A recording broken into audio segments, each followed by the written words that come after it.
Okay, welcome everybody. So why people do not act? The architecture of societal passivity.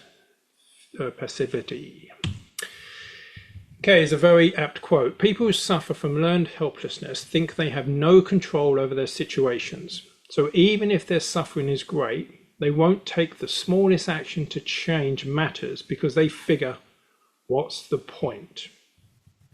Now, I've experienced this myself many times through my life, and I've also experienced it while speaking to people over the last 5 years. Now, something struck me a couple of years ago. I had dinner in London with somebody that I'd worked with over the last 5 years who had done a lot of good work. They had a huge following on X, and they had did lots of presentations, helped out lots of scientists and doctors, etc. And they just turned around and said to me, "Oh, it makes no difference what I do, so I'm not going to bother continuing." Now, the first question really, is that true? Now, it's not true because they were having a huge effect on many people, but that wasn't visible to them as much as the lack of solutions or the lack of success. And this is a very common thing and a common conclusion that many people will come to. It's either a problematic thought or the success of social engineering by those pushing agendas. And it's probably likely a bit of both. But it's really an important first step to be honest and realize where we are. That won't necessarily change it there and then, but it's a very important step because we're literally then on our way to finding a solution. And I'm going to be talking about that today, is that once you realize that that state of mind that that person was in at dinner was the perfect state of mind that the people trying to control the world want the public to be in. They want people to be in this passive, it makes no difference what I do mode, because they become very easy to control. So if there are people trying to control you, that's the state that they wish you to reach. So what is learned helplessness? Well, learned helplessness is when repeated failure or uncontrollable stress teaches someone that their actions don't matter. So they stop trying, even when escape, improvement, or success is genuinely possible. So it's effectively the belief that effort is useless. So people stop trying to change situations. So if you bang your head against a door a number of times, you stop trying to go through that door because you think it's locked. Now, this has been heavily studied, first in animals, which I'm not going to use as an example because it's not a pleasant study. But then they replicated this in a classroom, which is not pleasant, but it's not, there's no lasting damage there, shall we say. So you can see this on YouTube at that link there, and a professor in a classroom with a class of students elicited learned helplessness in half the students in about 20 minutes. So what it showed, that early failure creates learned helplessness. So what she did was she gave a task to the class, but in fact only half the class had the valid task. The other half had an impossible task. You literally couldn't solve it. So at the end of each task, she said to people, put your hand up if you solved it. And obviously half the people put their hand up. So the first three, I think, questions were not solvable by half the class. The fourth one was solvable by everyone, but the half the class that couldn't solve the previous three didn't even attempt to do the fourth one, because they thought there's no point because I'm just going to basically fail again. So the pattern was experienced, and then the results, the conclusion in their mind was, do not bother trying because there's going to be no solution. Now, if you know about how the brain functions and what its drives are, its primary drive is actually survival and energy conservation. So you can understand that the brain would turn around and say, well, there's no point expending any energy in this situation because I'm not going to get an outcome. So the brain is going to conserve the energy for something that it can have control over. So if you can create an environment, if propagandists or people wanting to create an environment where you think you have no control over the outcome, then effectively you are likely to develop learned helplessness. So in this classroom experiment, the things that happened is that early failure changes later performance. So basically when they failed, they just gave up, okay? They become less effective on a later task. The emotional effect is immediate. So students in the exercise described feeling stupid, rushed, confused, and frustrated after seeing others succeed where they could not. Okay, so of course, if you have a few success stories in the world, but you're not able to succeed, you're going to come to the conclusion, oh, I'm just not good enough, etc., etc. And of course, that's why when you look at a lot of the billionaires, they say, oh, they started up in their garage or etc. But when you look into the background, most of them were basically sons of millionaires or daughters of millionaires, etc. But of course, that dream is created there. But that doesn't mean that we can't achieve incredible things, because when you understand how this works, you literally can. So it was confidence, not ability, that was the real causality. So Nixon, who was the professor, makes it clear that the two groups were assigned randomly. So one side was not smarter than the other. It was effectively the experience that she gave them. And because she gave them, half of them, an experience where they couldn't solve it, that's what created the learned helplessness. Now, I talked about the Pygmalion effect in another presentation, and that was an experience where they told a couple of teachers that the two students that came bottom of the class actually came top in the exam, and by the next semester those two kids were top. So it's actually more environment, nurture, than it is nature, and a lot of these experiences.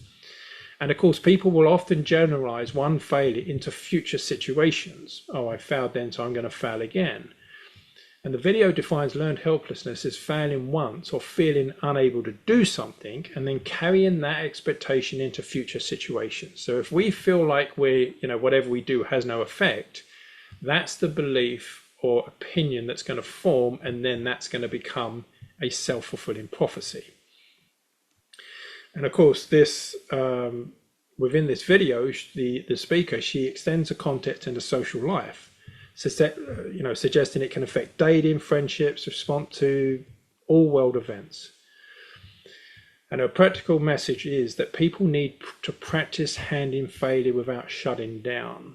Okay, well, how you frame that failure is so key. And of course, the world is littered with people that failed but succeeded because they didn't see it as failure. So what you can take from this is that the environment that's controlled or created can actually create an outcome in minds, beliefs, etc., very successfully in a very short space of time. So that can be done negatively, but by the same token, it can be done positively. So the question is, do we choose passivity? And the question, do people wake up and say, that's it, I'm going to give up today? Well, it's clear that's no. It's literally it's kind of an automatic or instinctive response to what's happening. And if you've had early experiences of that in childhood, you're likely to develop belief systems that will create that going forward. But it doesn't have to be that way. It can change. And of course, if we say, do we decide to get angry? No, anger is an automatic and instinctive response.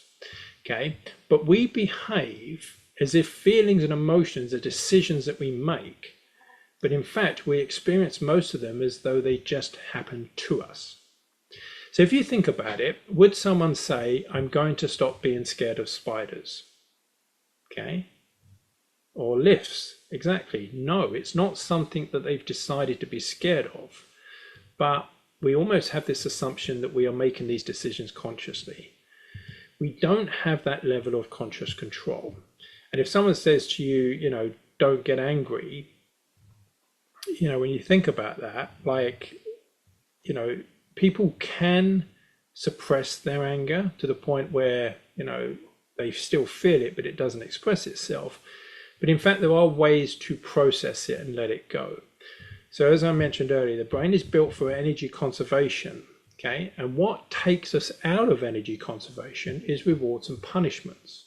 Okay, but if there's no reward, then what you're going to see is people going into being passive. Okay, so if it can become automatic, then agency can also become automatic. Okay, so it's really the experiences have shaped us, but in fact, it's not so much the experience, but what we think about the experience. So behavior is not only an output of identity, it is also one of the ways identity gets written. And if anyone watched the self-perception theory presentation that I did, once you understand that, you can start to design your life that you will do a certain behavior that will start to change the identity you have of yourself. And that's where you get control, indirectly, not directly. You can't turn around and go, right, I'm going to be confident today, but you can do things that make you confident.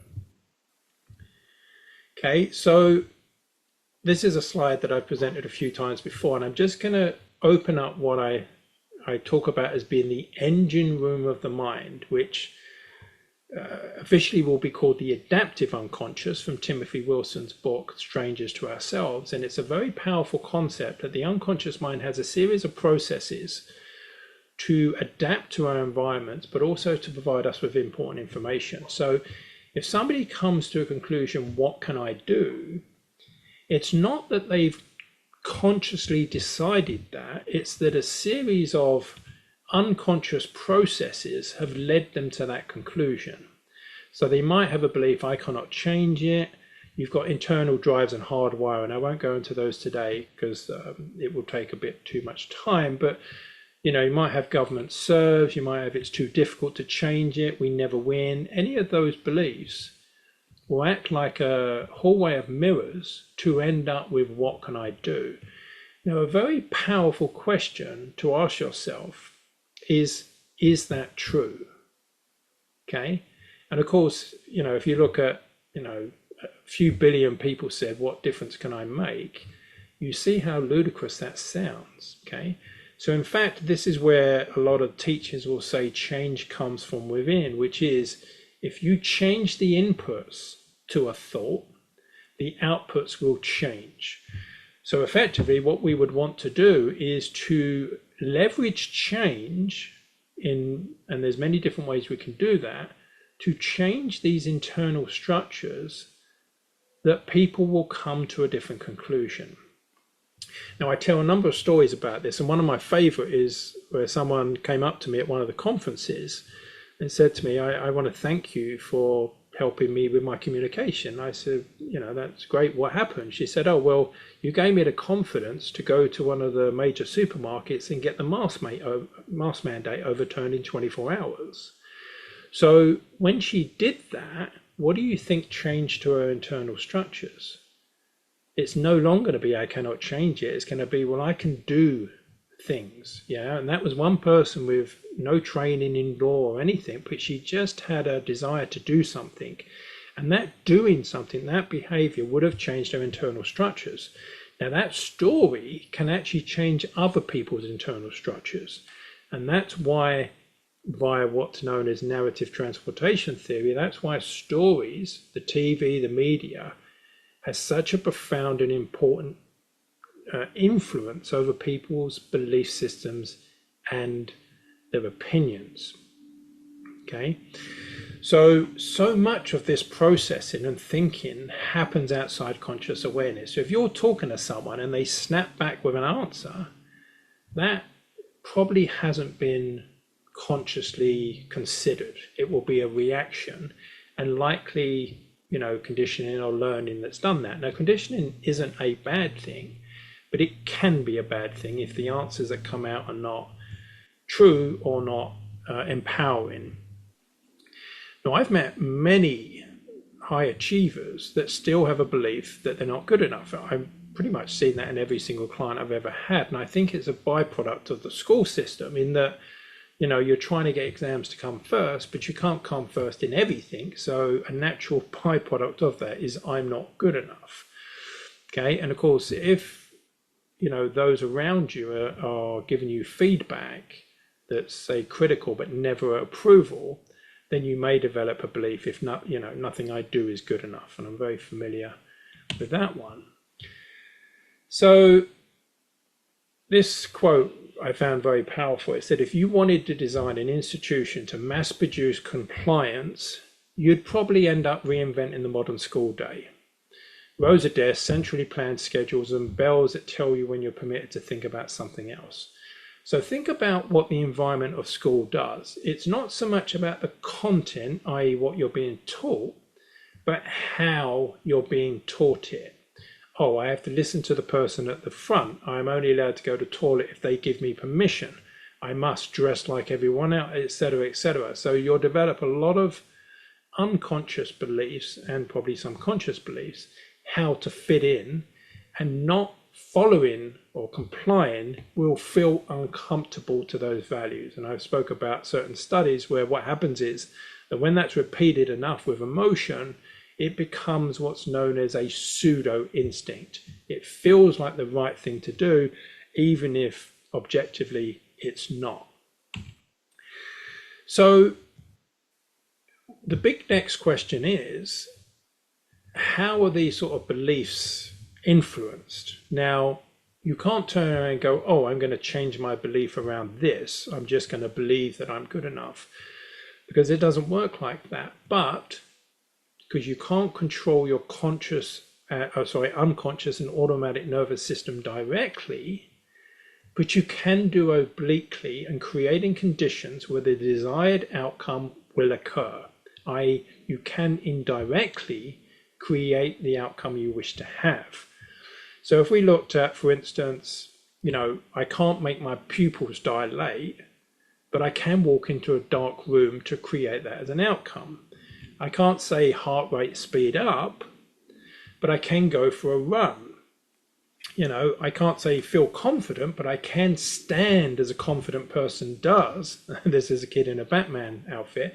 And I could remember somewhere where I had performed really well, and therefore the feelings of confidence would start to flow.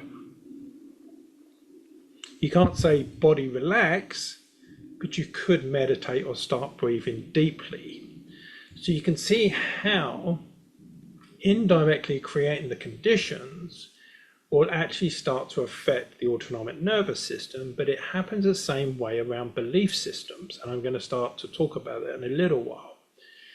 But it's really important to understand that things don't matter, but people do, in the sense that people do not usually choose helplessness in the way they choose a shirt or a sandwich. Helplessness is more what happens when the system stops expecting that actions will matter. Okay, and that's really important, that if you don't have a locus of control, you don't feel that what you're doing is having any effect, you're going to develop a belief system that will be disempowering. But if you create the circumstances where you do something and it does make a change, and in fact you do matter, then if you feel helpless or stuck, that is a response to experience. So of course, what we can do is create a different experience to create a different response. And in fact, that experience doesn't even have to be real. It can be imagined and have the same effect. So to really just elaborate on a very lovely story, there's a child on a beach and there's thousands of starfish that are washed up, and he's picking one up and he's walking it and putting it back in the water. And an adult comes over him and says, "What are you doing?" He says, "Well, I'm putting this starfish back in the water." And then the adult says, "But there's thousands of them, it makes no difference." And the child turns around and says, "It does to this one."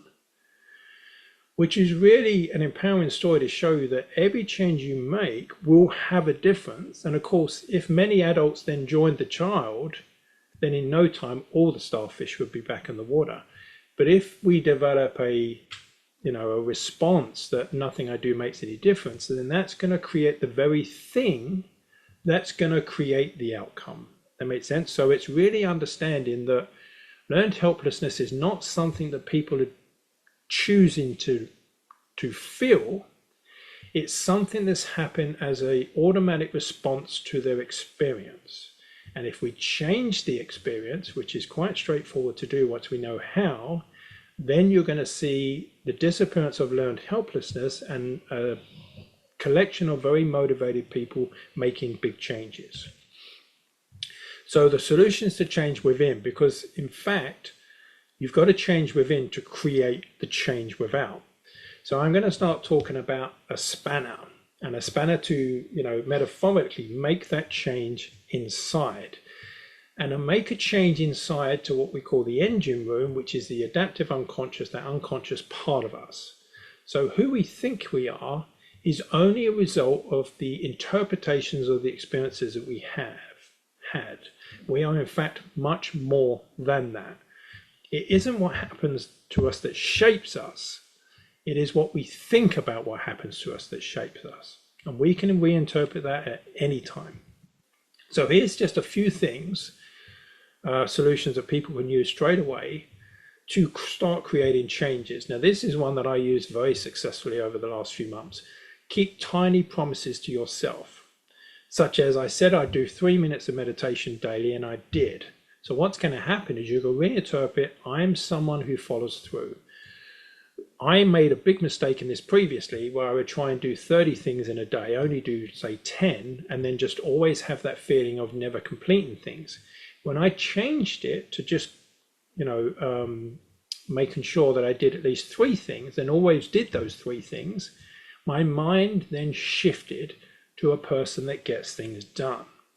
And that's so important, that if we're to create the circumstances where we can succeed and then have the experience of success is really important. If we have developed a critical mindset about how we see things, that's not going to help us or anyone else. But it's important not to be critical about that criticalness, if that makes sense. It's to accept it and then look at how we can change it. So another one is to use identity labels after action. So I wrote a letter to challenge a policy. I'm a person who stands up for what I believe. Collective evidence against the old story. I used to procrastinate, but I did the washing up and laundry straight away. So I must be someone that gets things done. Now, what happens is when that reinterpretation changes, that will start to change your behavior. Now, I can say that because I'm the sort of person that used to put the washing up, to one side, but now I do it, pretty much straight away. Act physically like the person you want to be. So just changing your posture, your breathing, all those things will actually change the messages to the brain.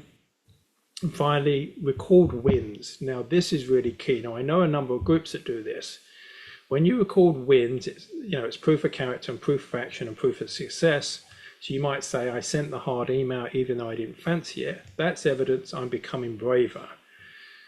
Particularly in the English culture, we have a thing where we downplay everything we've done and we always say, oh, it was nothing, etc. That's not a good culture to be. We want to start praising ourselves for the little things, because that builds a very powerful mindset. Now, if you feel resistance to that, just understand that your unconscious mind really you want to be your best friend with it. So you've got to treat it like a best friend. And of course, I remember when I was playing golf, somebody said, oh, self-praise is no praise. Now that person's not going to get any confidence from themselves. Where if you say to yourself, oh, I feel good about that shot, etc., that's going to reinforce and create a positive future action. So if we come back to this engine room and we look at some of the beliefs and variables in here, a lot of people can probably relate to these, but then we say, right, how can we use a tool, spanner action, to start to shift these? And one of the ways is what I've talked about before is creating, and I created this daily process sheet where I just put a few actions on there that I wanted to do every day. And I teamed up with somebody and we both did the same thing. And all we did at the end of the day was send each other our completed lists and then gave each other praise. And I can't quite understand how powerful that was, because it changed my mindset to a very powerful, motivated one in a very short space of time, just by keep getting positive feedback and the feeling of getting things done. It was truly incredible. So when you look at how habits work, and in Tiny Habits, the book by BJ Fogg, he talks about how to build a very positive habit. And he gives the example of flossing your teeth. And we've actually written an article about this very technique on the website if anyone's interested in reading it. But he says, what you want to do is not floss all your teeth in one day, because that will be very difficult, laborious, and then you'll develop a negative association to it. He says what you want to do is you want to start by flossing one tooth, then celebrate, and the celebration could be just something like, wow, I'm awesome. That's enough to release the dopamine and build a positive association to that behavior, and then the next day do 2 and 3. Once you've built the positive association, you'll feel compelled to do that behavior. And this is why the people that manage to get this right in going to the gym, say, will love going to the gym, versus the people that have built a negative association to it. Okay, so if you start small, reward, and then build it, bit by bit, you actually won't have to try to do these things, because it will be a natural development. You'll just feel drawn towards it. Now, the second way, or another way, there's many ways to do it, is via stories. Now, these stories can be the story that you tell yourself, but it's definitely when you watch a very motivating story or story that has a good moral, that can start to shift those internal things. So when I told you that story about the lady in the supermarket, you might go, well, actually, people can make a difference. So stories like that can have a very powerful effect. But of course, what we are constantly witnessing is very negative stories, and stories to stick us in a negative state, which is generally why I do not watch the news and as little as TV as possible, because we want to create systems that are empowering, not to feel negative. And yes, I may be uninformed on a few things, but I'm not going to be misinformed, and I'm not going to be experiencing all that negative stuff. So the key is that so much of the thinking happens outside of our awareness for efficiency more than anything else. But if we're being exposed to stories and actions and behavior that create negative belief systems and opinions in ourselves, that's all that needs to happen for us to become disempowered. So I think there's a quote that says, show me a boy of 6 and I'll show you the man. And that is pretty much showing that the beliefs and opinions that's in the engine room will drive behavior, and generally that won't change in someone's life. But if somebody can either change the beliefs and opinions or do something different and hold that behavior long enough that will act as a spanner to change what's in the engine room, then the behavior will automatically change. And that seems to be the most powerful and simple way to do it. And that is how the behavioral scientists have been using it to basically manipulate us into doing behavior, which many of them, I think, don't realize what they're doing. But that's why many of the behavioral scientists says, get people to do something, and then self-perception theory, which is the process of observing our own behavior to change our beliefs, will take care of the rest. So change the inputs and the outputs will change. So what I've been doing is trying to develop solutions to this. And obviously the daily checklist is one of them. And in this presentation, you've had a few on previous slides, but also you've probably got enough information now to start brainstorming and thinking about the things you can do to change your story and change your behavior to have that ripple effect into the input. But we have created a workshop for those that are interested, and I call it the author effect. And it's basically a process using the narrative transportation theory that's used against us in TV and media. So we can create a story of the life that we want, and that story is created in such a way and played back to us where we get immersed into it, and it will have the effect of changing the beliefs and opinions.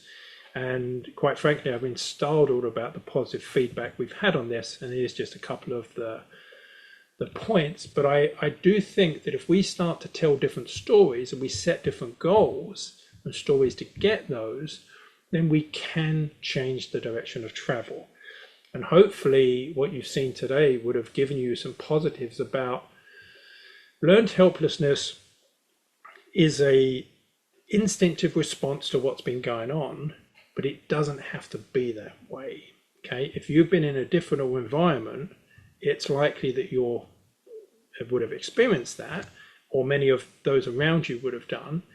But just telling someone to change isn't the key. It's creating and leverage change via the spanner, which we can do via little actions. And that's why when I was in Canada, I said, just do one thing. Just do one thing is such a powerful thing, because when you do that one thing, make it small, make it easy and celebrate it, then you'll want to do more. So for videos and information, visit richpeople.net, or you can email me here, and I will stop recording and open it up for Q&A.